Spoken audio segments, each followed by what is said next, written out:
Hello, episode 2. It's been a week, and I think I realized I don't want to die alone. Yeah, I know that's pretty. I don't know. I think maybe it sounds I don't know, like an obvious, but I guess it wasn't very obvious for me. I've been on the fence about whether or not I really want a relationship and what type of relationship I want, especially long term. And I don't know. I think a couple things happened recently that made me that just made it so that made the answer so obvious. I was like, damn, I don't want to die alone. And the second thing, I will share the first thing that happened that made me start thinking about it. And it was I was asleep. I was This was over Christmas, and I was asleep, and then I woke up and I couldn't breathe, like for like a second or two. I couldn't breathe. It was like I had swallowed something, or maybe I had not, but it's like my exhale became an inhale, so I was inhaling my exhale, but I essentially couldn't breathe. And I was like I've had little bumps of that happen before, but nothing as intense as this. And like just couldn't breathe. And for that moment, I was like, all that was going through my head was like, damn, I don't want to die. I don't want to die. I don't want to die. And it's funny because I remember right before I slept that night, I remember thinking, wow, I'm like so happy with my life right now. Like, I have a great relationship with my family, I have a great relationship with my friends. Uh, Work stuff, school stuff is going pretty good. I was like, damn, I'm so happy right now. I was like, I'm so happy right now that I could die right now and I'd still be like, okay, because, like, what else is there? It's a lot of the things I wanted, I can already have, and or I'm on the precipice of having. I was like, oh, yeah, I could die right now, and I think I'd still be happy. And then that same night, I literally wake up, literally maybe like 3 hours into my nap, into my like night sleep, literally like suffocating. And I was like, damn, I really want to live. And it was funny because, you know, whether or not, whatever, but it was very synchronistic because I was like, here I am just thinking about how happy I am now, and maybe it's time that I just kind of hang off my boots or just keep a maintenance pace. And I, I mean, I think to say I almost died would be an exaggeration, but to have that feeling of like, shit, like I don't want to die, I want to live, and I want to have so much more life. It was funny, and I had one of those instances pretty recently again. I This time I wasn't necessarily choking, but it was just one of those moments. For some reason I was like, damn, like I could actually die. And then the thought that came to my head was like I don't want to die alone. Which is so weird because I think I've, at least for the past half a decade, I've been very big on trying to be independent and like relying on myself. And I think part of that comes from, I guess, the transition from post boarding school life, high school, to being a college university student. Because it's like when you're in, so I went to a Catholic boarding school, and it was very strict, everything was very controlled. And I think also just being raised Nigerian, life in general is pretty strict and very controlled. uh, there's a proper way to do almost everything. And I think going overseas for school, a big thing for me was just, my independence. Like, I didn't want to study 4 or 5 years and then become independent. I was like, no, bullshit, that's a lie. I wanted to be independent from day one.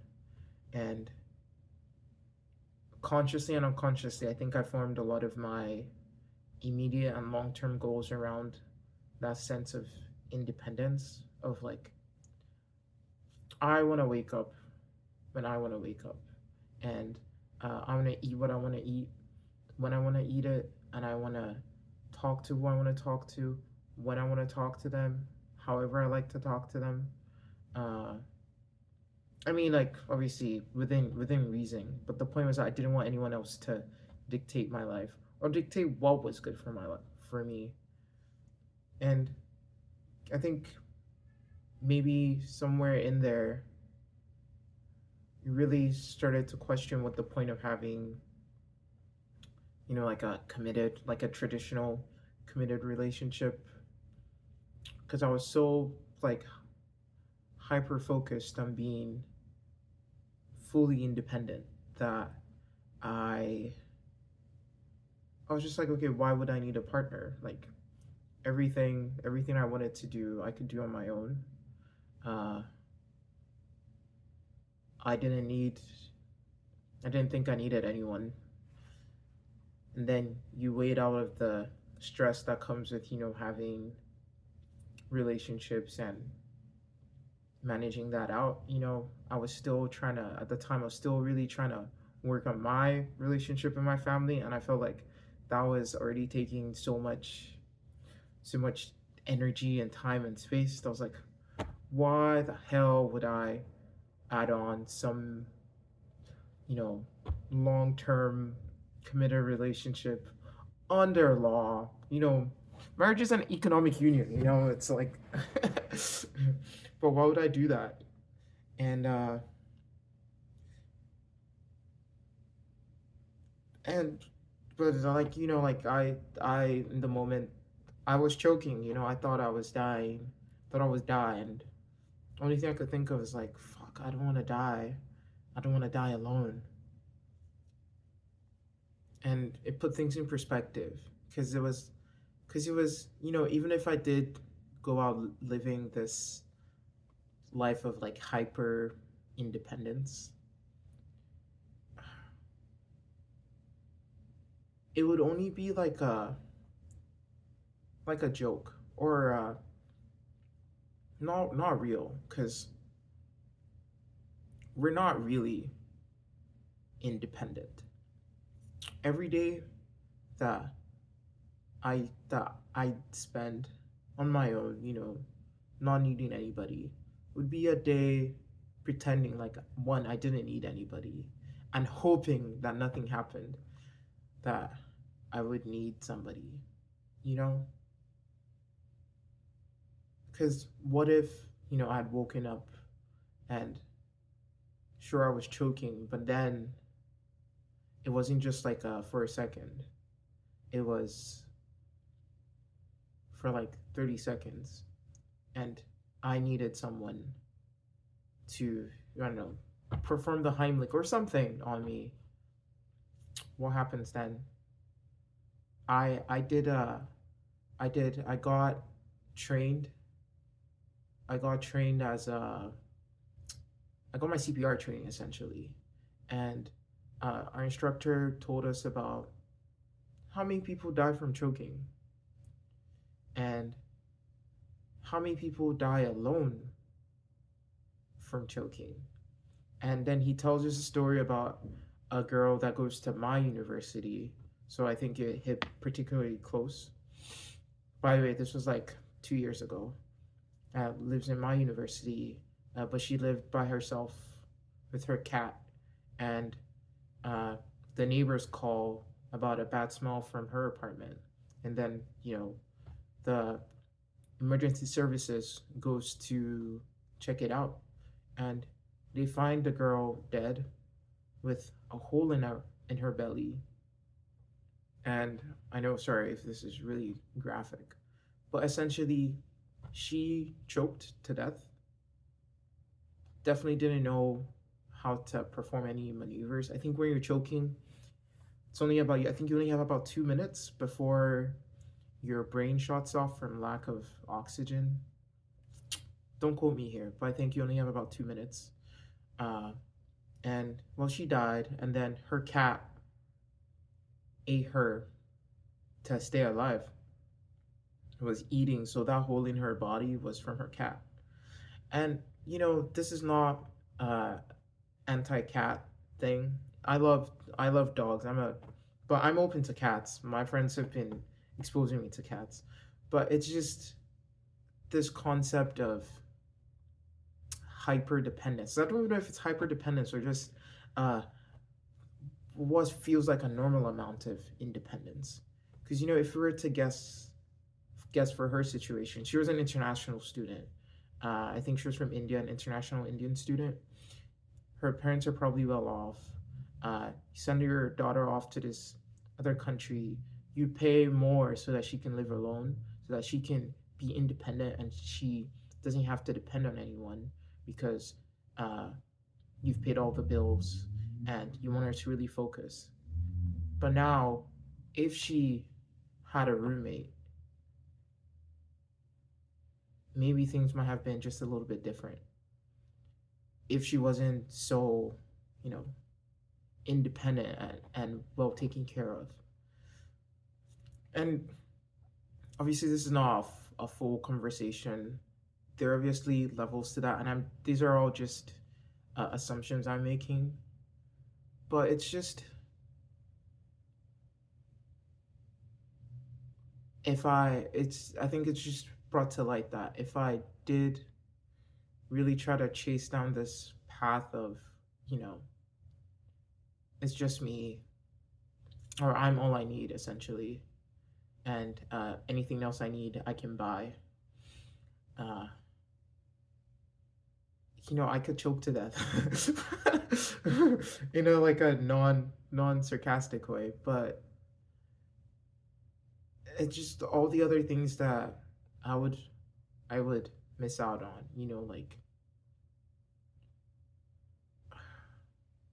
Like it would be it would be me pretending to not need anybody else and hoping that nothing happens when I do need someone, as opposed to me actually not needing anybody.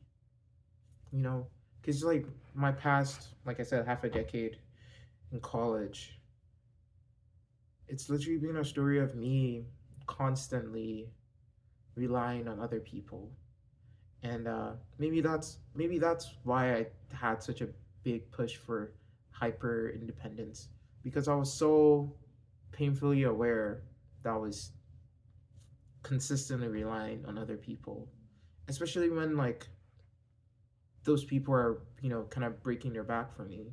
Like for example, like I'm here fully mostly like financially dependent on my parents, you know or here I relied on a lot of friends for on a lot of seniors for just advice in school, like what courses should I take or what path should I go on, stuff like that.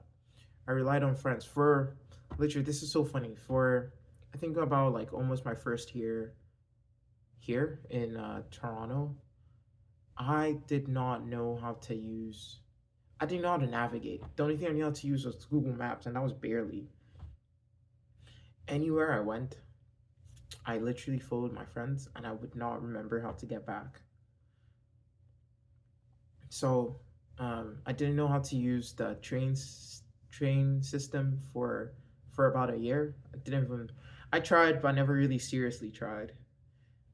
And those are just, I guess, little things, big things, depending on how you want to see it. But it was even trying to be independent. I was already dependent on other people, and maybe that's a good thing, because now about to graduate, uh hopefully start making some money, and I think you get this, and I think I can call it a delusion. It's this delusion that you can be self dependent, like I can do everything myself, and anything else I'll just buy, you know like get a maid, or uh, buy food if I need food. You order an Uber instead of getting a friend to get you a ride. You travel alone. You pay for single rooms, all of that stuff, because you can afford it. and then it starts to seem like you don't need people. But you just already haven't been in situations where you need people. And even if sure in that moment you don't need anyone else, but to have gotten to the moment where you're able to be self reliant, you depended on people to get there. Like for me, uh, I had friends, had my parents, had teachers, professors, uh, who really just did above and beyond for me. I've been very fortunate. And let's assume I do make the big bucks, and then I start to build this self-reliant identity. It would be so Not only would it be dishonest, it would be kind of ungrateful to the other people that have helped me in the past to get to where I am. So yeah, I don't want to die alone. Who knows what that means? Actually, it means that maybe I should start taking dating actually seriously. Uh, it's interesting. Uh, I know I think I do take friend making pretty seriously, but maybe I have to take dating pretty seriously. I think it's also illuminated to me that family is really important because in those moments where of like suffocating, I can't breathe, my head just literally spinning. Like, who can I trust to do the best for me in this moment to help me? Because you're completely helpless, and the best answer was literally just my sister. And you think how wider literally be family members. And I know like we have friends that we trust, and friendship, that's really really important and all of that stuff. And you can have friends that you love like family and trust like family. But in my personal experience and like talking about this right now, it's just family is like that stable trust that you count on without even counting on them, you know? Yeah, it's I know it's weird cuz like I think I've always been a proponent of like family's who you choose kind of thing. And you know I'm like, oh, sometimes your family can hold you back, blah blah blah. And but no, I think it's really important to have good family relationships, and not just to have good family relationships, but to have them around you in effective ways. So by effective, I mean it's not good enough to call them once a month. And family, take it as a broad group between nuclear and extended. Uh, but it's not enough to just call them within once a month. Like, can they have some kind of effective, hopefully positive impact on you? Like for example, in my choking situation, if I was really choking, would there be someone close enough to me, like preferably with my sister, be close enough to me to actually hear me choking and help me? That's like effective range. Uh, I know for a lot of people that's not the case. Uh, Maybe this could be an argument for living close to or with family. Uh, it's really got me thinking about like, uh, you know, you start your own family so you can live with them. So yeah, kind of that sense. But also effective range, like uh, if if something bad were to happen, like you lost the lease on your apartment, can't pay rent or something, do you have family close enough or able enough to help you, that's effective range. So either by maybe sending you some money, I mean, sending you some money to pay rent, or maybe having a home to that you can go back to stay at. That's what I would call effective range. Can they effectively do something to you to hopefully have a positive impact? I know that's scary because I think a lot of people are scared of the impacts their parents or their family does have on them.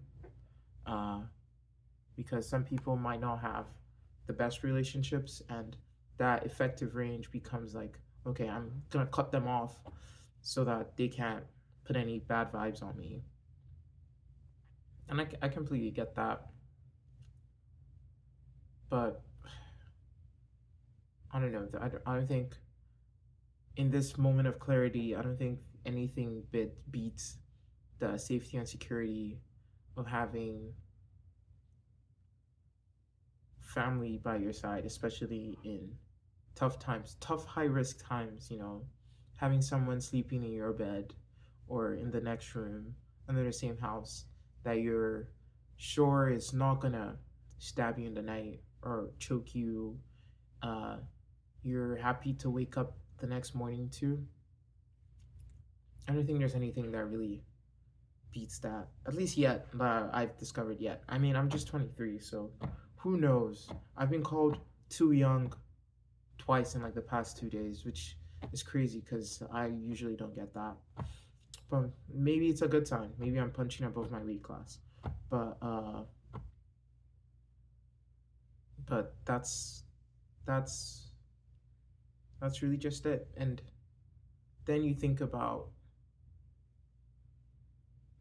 passing it forward or paying it forward. I know a lot of people, I don't want to say a lot, but I know people whose logic for, not helping other people is like, sounds something like, they wouldn't do it for me, so I'm not gonna do it for them. And I get it. I think, or maybe not my responsibility. I think because a city like Toronto has quite a high homeless population, so there's always someone in need on the street. There's always an opportunity to help someone. And I know a lot of people kind of go, not my problem, or maybe they didn't work hard enough, or what I have is not enough. And I think we kind of get into this belief that my life's already hard enough, but if I'm able to just manage what I have and not put on anybody else's expenses, or without overreaching myself to help this random guy on the street, uh, maybe just maybe, uh, I can be self sufficient or self reliant. And I don't know if that's also true. Like, if I were to be honest, like I said, I'm just a product of a lot of help from a lot of people, and if I didn't come across such generous people, I don't know, uh, like family included here, uh, you know, who knows how far, or who knows how things would have turned out for me. And those people could have said the same things too, but they just helped me out in the best way they could.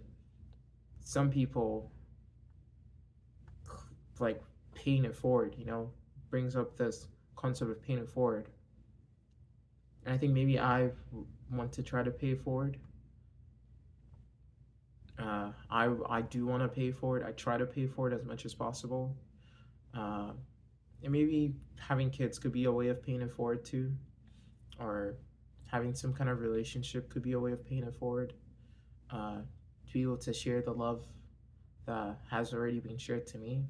I realized, uh, love isn't reciprocal, I don't give you love and then you give me back equal amount, then that's not really love. But I find the way love flows is uh, I pay some love to you, and the best thing you can do is to pay forward to other people. That's kind of how love spreads and shares. And maybe, I mean, apart from helping the random guy on the street that's having a really shitty day and asking for money that you probably don't have, and uh, he looks like he's probably gonna spend it doing some kind of drugs or something. Uh, Apart from still trying to help that guy as much as you can, obviously within reason. Uh, Maybe engaging in uh,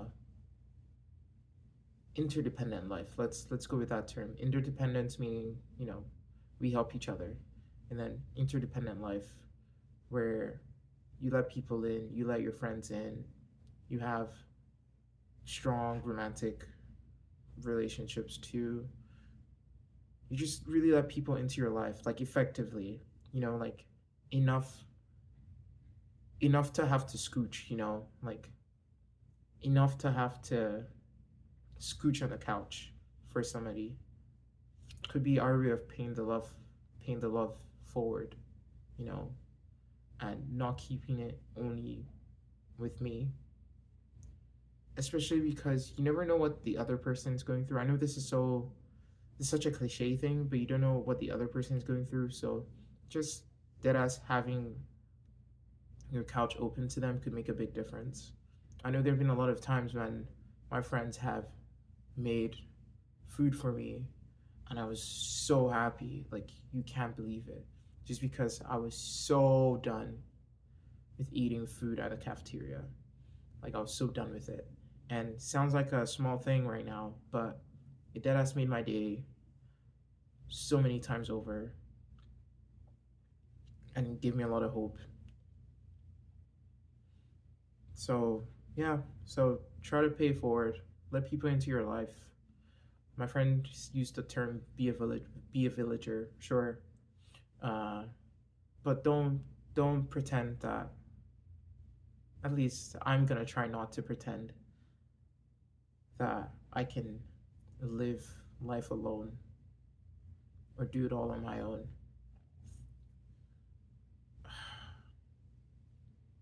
Yeah. So pay that love forward, let people in. You're not an island, bro. And who knows? Who knows what happens? Who knows what will happen? Also, low key, sleep on your side. Uh, let's avoid choking to death, okay? In our sleep. Anyways, have a great day.